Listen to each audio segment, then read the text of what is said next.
দ্বিতীয় মেয়াদে যুক্তরাষ্ট্রের প্রেসিডেন্ট হিসেবে দায়িত্ব নেওয়ার পর ডোনাল্ড ট্রাম্প তার প্রথম পূর্ণাঙ্গ বিদেশ সফরের জন্য বেছে নিয়েছেন মধ্যপ্রাচ্যকে। তবে এই সফর নিয়ে উঠেছে নানা প্রশ্ন। ডোনাল্ড ট্রাম্পের সফর রাষ্ট্রীয়, কিন্তু স্বার্থকার। এই সফরের মূল লক্ষ্য ছিল কূটনৈতিক নয়, বরং বাণিজ্যিক ও ব্যক্তিগত স্বার্থ রক্ষা।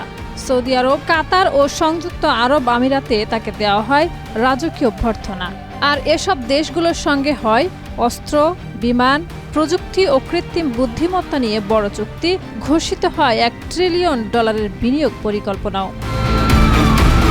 নিউ ইয়র্ক টাইমসের বিশ্লেষণে বলা হয়েছে, মধ্যপ্রাচ্যের বিপুল সম্পদ ও ক্ষমতা গুটি কয়েক নেতার হাতে থাকায় ট্রাম্প বাণিজ্যিক সুযোগকে অগ্রাধিকার দিয়েছেন। কিন্তু সফরের পুরো সময় জুড়ে ফিলিস্তিন ইসরায়েল দ্বন্দ্ব কিংবা ইয়েমেন, সিরিয়ার মতো বড় সংকট নিয়ে কোনো কূটনৈতিক উদ্যোগ দেখা যায়নি।